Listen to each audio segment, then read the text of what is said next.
DSSB TGT English की post तो 803 आई थी 2024 में, एग्जाम भी करवा दिया, अब रिजल्ट भी दे दिया, लेकिन रिजल्ट में 1545 लोगों को शॉर्टलिस्ट कर दिया है। इसका क्या मतलब है और आपको नौकरी मिलेगी या नहीं मिलेगी, ये समझने के लिए प्लीज इस फॉर्मूला को समझ लो, तभी जाके आपको क्लैरिटी मिल पाएगी। देखिए, ये जो आपको अभी रिजल्ट मिला है ना, ये शॉर्टलिस्टेड कैंडिडेट्स का मिला है। शॉर्टलिस्टिंग यहां हुई है आपकी वेरिफिकेशंस के लिए, जो भी आगे 3 स्टेप से गुजरेगा। अब ये 3 स्टेप्स क्या हैं उनको थोड़ा सा समझ लेते हैं, लेकिन उससे पहले मैं आपको DSSB का तरीका थोड़ा सा बता दूं। किसी भी स्टेट का, राज्य का आयोग जब भी कोई भर्तियां करता है, वो क्या करता है, पहले एग्जाम करता है, फिर रिजल्ट निकालता है, जिसका सिलेक्शन हो गया उसका डॉक्यूमेंट वेरिफिकेशन मेडिकल करवाता है, और उसमें कुछ लोगों को बाहर कर देता है, बचे कुछ लोगों को भर्तियां दे देता है। DSSB ने अपने, ताकि उनके रिसोर्सेज, एनर्जी, रिजल्ट्स वेस्ट ना हो जाए, उन्होंने थोड़ा ऑर्डर रिवर्स कर दिया है। तो वो क्या करते हैं, वो पहले कुछ नंबर ऑफ कैंडिडेट्स को शॉर्टलिस्ट करते हैं, और जनरली ये नंबर ओरिजिनल वेकेंट पोस्ट या एडवर्टाइज पोस्ट का डबल के करीब होता है। जैसे यहाँ पर भी जो ओरिजिनल पोस्ट रिलीज की गई थी 2024 में, वो थी 803। उसके अगेंस्ट इन्होंने 1545 लोगों को फाइनली शॉर्टलिस्ट किया है। अब क्या होगा ना, ये जो 1545 कैंडिडेट्स हैं, इनको मौका मिला है, एक पोर्टल खुलेगा OARS का 26 मई को, वहां पे जाके इनको अपने डॉक्यूमेंट्स अपलोड करने हैं। तो वो जो डॉक्यूमेंट अपलोड होते हैं ना, वो ई-डॉसियर है आपका। तो ये जो ई-डॉसियर है, ये कुछ और नहीं है बल्कि एक DV है, डॉक्यूमेंट वेरिफिकेशन का स्टेप। इससे ये होगा कि अगर आपने किसी गलत कैटेगरी के अंदर फॉर्म भरा हुआ है, या कुछ इन्फॉर्मेशन गलत है आप में, आपके फॉर्म में, या कोई इन्फॉर्मेशन आपके ओरिजिनल सर्टिफिकेट से मैच नहीं हो रही, उन सबको चेक किया जाता है। प्लस आपकी educational qualifications, work experience, ex serviceman हो तो उसका proof, PWD quota, reservation quota, इन सबको चेक किया जाता है।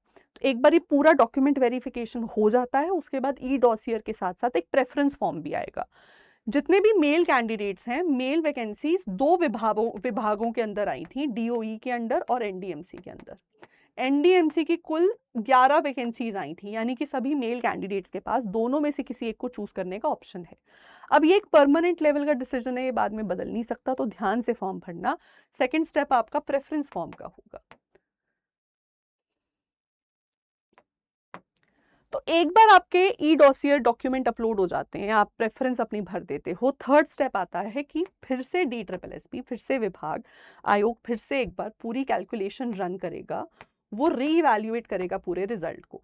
अब इसमें क्या होगा कि ई-डॉसियर में डॉक्यूमेंट्स में गड़बड़ी की वजह से कुछ लोग पहले ही बाहर हो जाएंगे, ठीक है। उसके बाद देखा जाएगा बचे कुचे लोग जो हैं, उसमें से क्या वो ओरिजिनल पोस्ट से, एडवर्टाइज पोस्ट से ज़्यादा है या कम है। अगर ज़्यादा है तो फिर से और लोगों की कांटा छांटी होगी, तो जो उसमें से भी, इसमें से भी जो लोअर रेंज के लोग हैं वो बाहर हो जाएंगे, और जिनके मार्क्स अभी आप मान के चलो कि गिवन कट ऑफ से काफ़ी ज़्यादा हैं, 10, 15, 20 मार्क्स ज़्यादा हैं, उनका सिलेक्शन होना तो ऑलमोस्ट पक्का ही है, एज लॉन्ग एज उनके फॉर्म्स वगैरह सही हैं। और जो लोग, जो कट ऑफ आई है उससे उसके बराबर के हैं, उनका थोड़ा रिस्क वहाँ पे रहेगा, क्योंकि ऑलमोस्ट 50% लोगों को हटा दिया जाएगा। So once that have been also been remove, फिर उनको रीअरेंज करेंगे उनके प्रेफरेंसेस के बेसिस पर, एंड उसके बेसिस पर फिर एक फाइनल रिजल्ट निकलेगा। और ये जो फाइनल रिजल्ट होगा, ये चेंज नहीं हो सकता। उन्होंने ये भी क्लियरली मेंशन किया है कि इसमें कोई वेटिंग लिस्ट या कोई रिजर्व लिस्ट नहीं आएगी। तो इस चीज़ का भी हमें यहाँ पे ध्यान रखना होगा। अब एक और सवाल लोगों के मन में है कि टाई कैसे ब्रेक करेंगे। तो देखो, टाई ब्रेकिंग के लिए वो जनरली प्रेफर करते हैं कि ऐसा कैंडिडेट जिसकी एज ज़्यादा है, या जिसका सेक्शन B में, यानी जो आपका सब्जेक्ट है आपके, उसमें मार्क्स ज़्यादा जिसके हैं, या अल्फ़ाबेटिकल ऑर्डर आपके फर्स्ट नेम का, इस ऑर्डर में वो प्रेफरेंस देंगे। तो अगर किसी के सेम मार्क्स हैं तो इन 3 चीज़ों को कंसिडर करके फिर किसी एक कैंडिडेट को बाहर करके एक कैंडिडेट को रख लेंगे। उसके बेसिस पर आपको फाइनल अपॉइंटमेंट लेटर आ जाएगा। अब आप सबको अपने अपने अपॉइंटमेंट लेटर मिले, इसके मैं आप लोगों के लिए करूंगी दुआ। और जिसका नाम ई-डॉसियर में आया है, मैनी मैनी कंग्रेचुलेशंस। OARS के प्लेटफॉर्म पे 26 मई से ये पोर्टल आपका खुल जाएगा, और 9 जून तक का आपके पास ऑप्शन है, विंडो है अपने ई-डॉसियर को अपलोड करने की, प्रेफरेंस फॉर्म भर लेने की। अच्छे से कर लीजिएगा, और कोई भी अगर और डाउट है तो वीडियो के नीचे कमेंट सेक्शन में मुझे लिख के बताइए, मैं डेफिनेटली आपके लिए कुछ ना कुछ सुझाव वहाँ पर लेकर आऊँगी। थैंक यू सो मच इस वीडियो को देखने के लिए। ऐसी और वीडियोस के लिए सब्सक्राइब करके रखिए हमारे ऑफिशियल यूट्यूब चैनल टीचर्स अड्डा 24/7 को। Thank you.